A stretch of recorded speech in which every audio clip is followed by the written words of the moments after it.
مدارس میں تو اس کی کوئی پابندی نہیں لگائی کہ انگریزی نہ پڑھو، فلاں نہ پڑھو، فلاں نہ پڑھو، نہیں، جو چاہو پڑھو، جو چاہو اقرا. پہلا حکم ہے اقرا، پڑھیے. مفعول ذکر نہیں کہ پڑھیں کیا، جو چاہو پڑھو، جتنا چاہو پڑھو، پڑھتے جاؤ پڑھتے جاؤ.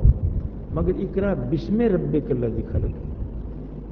تعلیم کے ساتھ یہ شرط لازم ہے کہ خدا کے نام کے ساتھ وہ پڑھائی ہو.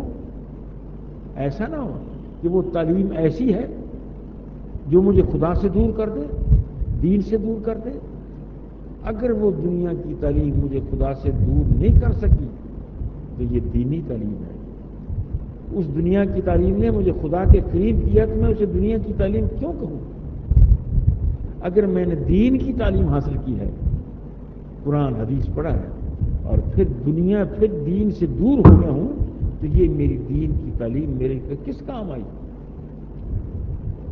تو میں نے برباد ہو گیا، میں دین پڑھ کر برباد ہو گیا، حدیث پڑھ کر برباد ہو گیا. تو ضرورت ہے کہ والدین تعلیم کا بھی خیال کریں. چھٹی بات جو والدین کے ذمہ ہے، میں اور آپ والدین کی حیثیت سے، باپ کی حیثیت سے اولاد کے ساتھ کریں، وہ ان کی اچھی تربیت ہے. صرف تعلیم ہی نہیں. اگر تعلیم میں دلا رہا ہوں مگر اپنی اولاد کو بری صحبت میں بیٹھنے سے نہیں روکتا، گندی محفلوں میں بیٹھنے سے نہیں روکتا، میری تعلیم کس کام آئے گی؟ صحبت اثر کر جاتی ہے، اگرچہ تھوڑی ہی وقت کیوں نہ ہو. ساتویں بات اور آخری بات جو میرے ذمہ، آپ کے ذمہ، اولاد کے سلسلہ میں یہ ہے کہ تعلیم کے ساتھ ہم ان کی تربیت کا خیال کریں اور یہ نظر رکھیں کہ ان کے دوست کون ہیں، اس کی بیٹھک کس کے ساتھ ہے، اس کے تعلقات کس کے ساتھ ہیں. اگر مجھے اچھی بیٹھک نظر نہیں آتی تو میں اپنی اولاد سے کہوں کہ یہ غلط کر رہے ہو، اس سے رکو، ورنہ تم میرے باغی ہو. تو تربیت کا خیال، اچھی محفل کا خیال، صحبت صالح ترا صالح کنت. اچھی صحبت جو ہے وہ تجھے اچھا کر دے گی، صحبت طالع ترا طالع کنت. اور بری صحبت ہوگی وہ تجھے برا کر دے گی، علم بیکار ہو جائے گا، علم کسی کام نہیں آئے گا. صحبت یہ تربیت ہے کہ میں صحبت اچھی اختیار کروں. شیخ سعدی رحمۃ اللہ علیہ فرماتے ہیں، گلے خوشبو در حمام روزے رسید از دست محبوب بدستم. ایک دن خوشبودار مٹی حمام سے دوست کے ہاتھ سے میرے ہاتھ میں آ گئی. مٹی ہے، خوشبودار ہے، اور مجھے آئی. گلے خوشبو در حمام روزے رسید از دست محبوب بدستم. بدو گفتم، میں نے مٹی کی خوشبو سونگھی.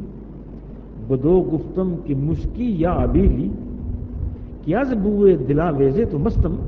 میں نے اس مٹی کی ڈڑی سے کہا کہ تو کیا ہے، مشک ہے، عنبر ہے، اتنی خوشبو ہے تیری، تو ہے کیا شے؟ تو فرماتے ہیں عملی تو اس جواب جو دیا جس کی لکھا بگفتہ من گلے نہ چیز بودم ولیکن مدت باگل نشستم. اس نے کہا کہ نہیں، میں ہوں تو مٹی، نہ چیز مٹی ہوں، مگر پھول کے ساتھ کچھ لمحہ بیٹھی ہوں، پھول کے ساتھ بیٹھی ہوں. پھول کی خوشبو نے میرے اندر وہ اثر کر دیا ہے.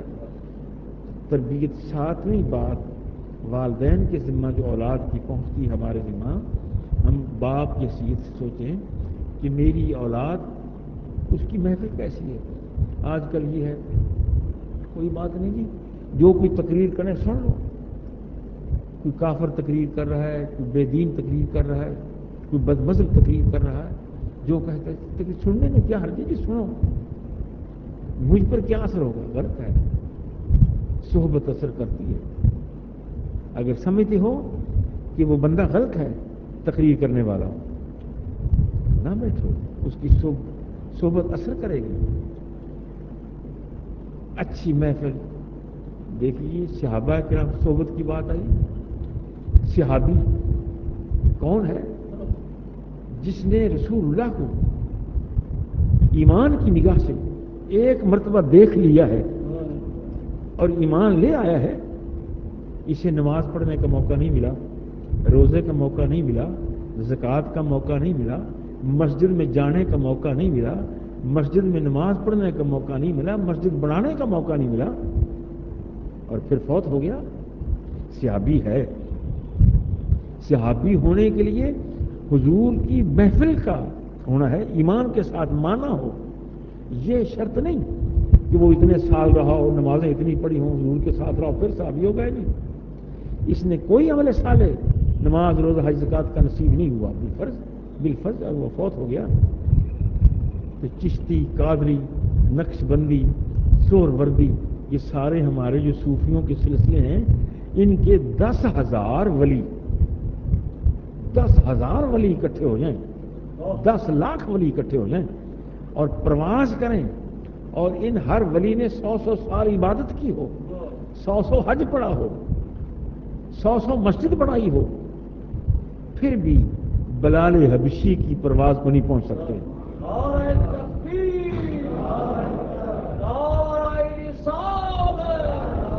یہ صحابی کا مقام صحبت کی وجہ سے ہے. الصحبت تؤثر ولو قل، صحبت اثر کرتی ہے وہ تھوڑی ہی کیوں نہ ہو.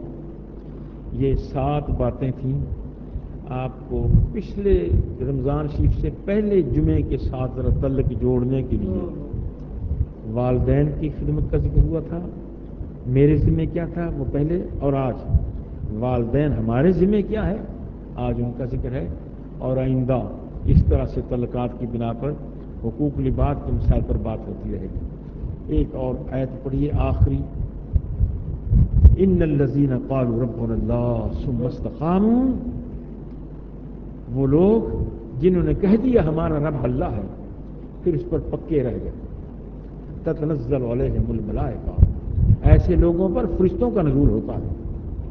یہ اس لیے یہ آیت ذہن میں آئی کہ رمضان پاک گزرا ہے، ابھی ہم نے 3 دن پہلے عید پڑھی ہے اور تراویح پڑھی ہے، شبینے پڑھے ہیں، روزے رکھے ہیں اور اپنے گناہوں کی معافی مانگی ہے.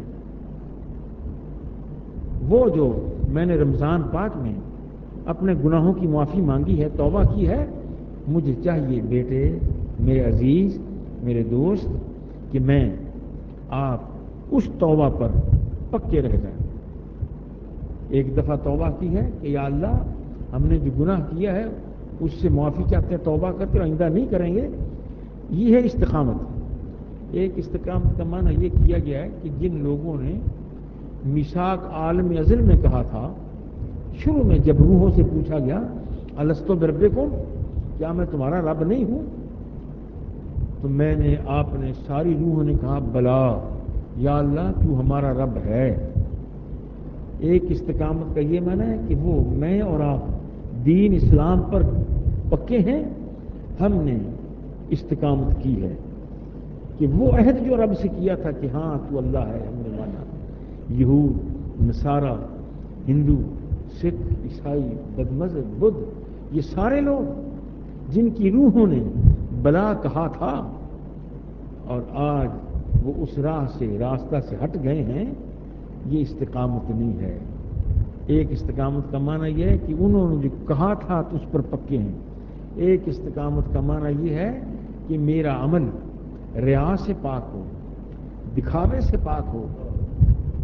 میں نماز، روزہ، حج، زکوٰۃ اس لیے نہ کروں کہ لوگ مجھے صوفی کہیں، مولوی کہیں، درویش کہیں، نہیں، اللہ کی رضا کے لیے ریا سے پاک ہوگا. اور وہ عمل جس میں ریا آ جاتی ہے وہ کتنا ہی بڑا کیوں نہ ہو، قیامت کے دن اس کا صلہ نہیں ملتا.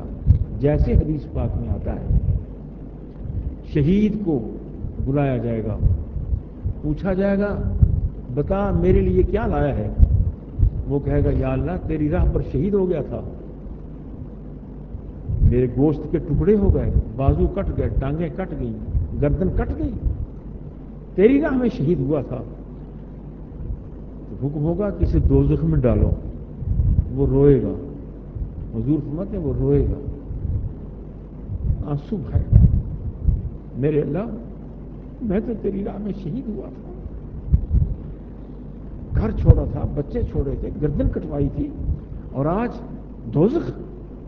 حکم ہوگا کہ تو شہید ہوا تھا, تیری نیت صاف نہیں تھی, تیرا ارادہ ٹھیک نہیں تھا, تیرا ارادہ تھا کہ تو شہید ہو جائے گا, لوگ تجھے شہید کہیں گے, وہ ہم نے کہلوا دیا. معلوم ہوا کہ شہادت بہت بڑا عمل ہے, بہت بڑی شہادت ہے, مگر قیامت کے دن ریاکار شہید بھی جنت میں نہیں جا سکے گا. اس طرح میرے گروپ کے ایک بندے کو بلایا جائے گا, مولوی کو, عالم کو, لکھے پڑھے کو, بتا تو میرے لیے کیا لایا ہے.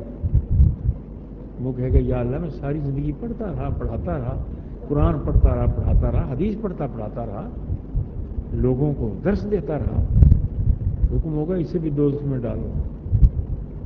وہ عالم بھی روئے گا, آہوزاری کرے گا, یا اللہ میں تو دین سکھاتا رہا تھا لوگوں کو, قرآن پڑھاتا رہا تھا, حدیث کا درس دیتا رہا, آج میرے لیے جہنم ہے. حضور فرماتے حکم ہوگا تیرا پڑھانا, قرآن حدیث کا پڑھانا, تیری نیت صاف نہیں تھی. تو نے کہا تھا کہ لوگ تجھے بہت بڑا عالم کہیں گے, بہت بڑا پرہیزگار کہیں گے. دنیا میں ہم نے کہلوا دیا, آج کوئی صلہ نہیں. ایک استقامت کا معنی یہ ہے کہ میرا عمل ریا سے پاک ہو, اس میں دکھاوے کی کوئی بات نہ ہو, اللہ کی رضا کے لیے. میری نماز ہے تو اس کی رضا کے لیے, روزہ ہے تو اس کی رضا کے لیے, حج ہے تو اس کی رضا کے لیے.